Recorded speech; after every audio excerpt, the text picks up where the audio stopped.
কেমন হয় যদি বাড়ি থেকে বের হলেই দেখা মিলে পাহাড়ি পরিবেশের সাথে যোগাযোগ করা যায় পার্শ্ববর্তী দেশ ইন্ডিয়ার বিএসএফদের সাথে। ব্যাপারটা কিন্তু সত্যিই মজার হয়, তাই না? তাই আজকে জামালপুরের পাথরের চর নামক এই জায়গাটা দেখার জন্য চলে আসলাম, যেখানে বাংলাদেশি এবং ইন্ডিয়ানদের মধ্যে বন্ধুত্বপূর্ণ সম্পর্ক বিরাজমান। চলুন ঘুরে আসি তাহলে জামালপুরের পাথরের চর থেকে।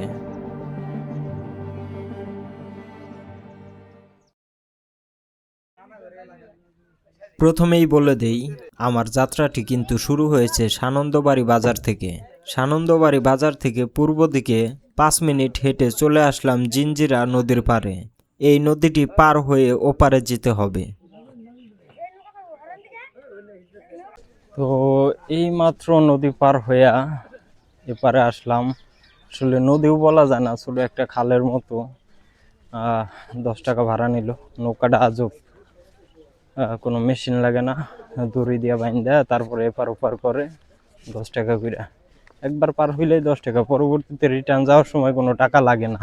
এখন যাব ইন্ডিয়ার বর্ডার আছে পাথরের চর, তো ওইখানে যাব। ওই জায়গার পরিবেশটা আসলে অনেক সুন্দর, তো এর জন্য আমি এত কষ্ট করে ওই দিক যাইতেছি। তো চলেন, যেতে যেতে পরিবেশ দেখা হবে। আমার বাম পাশে ভুট্টা এবং আমার ডান পাশেও ভুট্টা, কিন্তু একটা পাকা আর একটা কাঁচা। দুই সময়ে লাগানোর কারণে এই অবস্থা। একটা আগে হয়েছে, একটা পরে হয়েছে। 2 দিন আগে শিলাবৃষ্টি হয়ে এইসব ফসলগুলা একবারে ভাঙ্গে নষ্ট হয়ে গেছে। ভুট্টা গাছগুলো একবারে তছনছ হয়ে গেছে। প্লাস যাদের পুরান বাড়ি ছিল তাদের টিনের চালগুলাও আসলে একবারে শেষ হয়ে গেছে।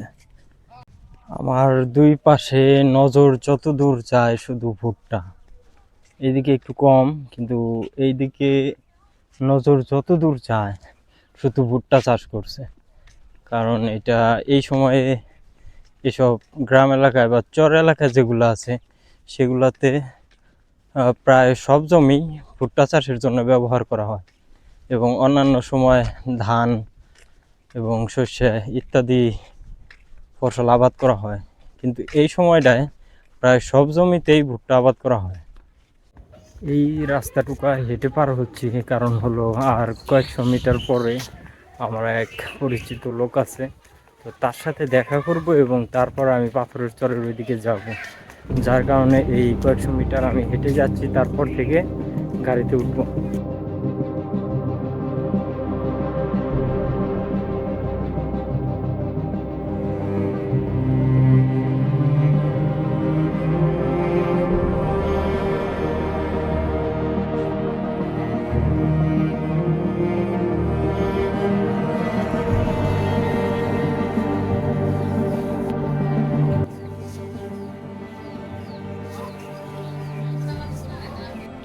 তো এর থেকে বেশি দূরে আসলে যাওয়া সম্ভব না, কারণ এইখান দিয়ে বাংলাদেশের বর্ডার গার্ডরা এইখান দিয়ে পাহারা দেয়।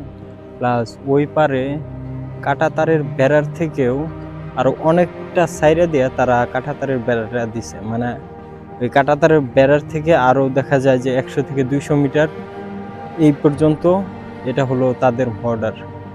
আর এটার ভিতরে আসলে যারা স্থানীয়রা আছে এরা ছাড়া আসলে প্রবেশ করা খুব কঠিন, কারণ ওদের চেহারা ওরা চিনে। আর যদি কোনো অজানা ব্যক্তি ওইদিকে যাওয়ার চেষ্টা করে সেই ক্ষেত্রে তারা ওয়ার্নিং করে। আর বর্ডার গার্ড এখন যেহেতু বাংলাদেশের সাথে সম্পর্কটা খুব একটা ভালো না, মানে নতুন সরকার আসার পরে যদিও চেষ্টা করা হচ্ছে যে সম্পর্কটা উন্নত করার, তো তার আগ পর্যন্ত এখানে রিস্ক নেওয়া আসলে খুব একটা বুদ্ধিমানের কাজ হবে না।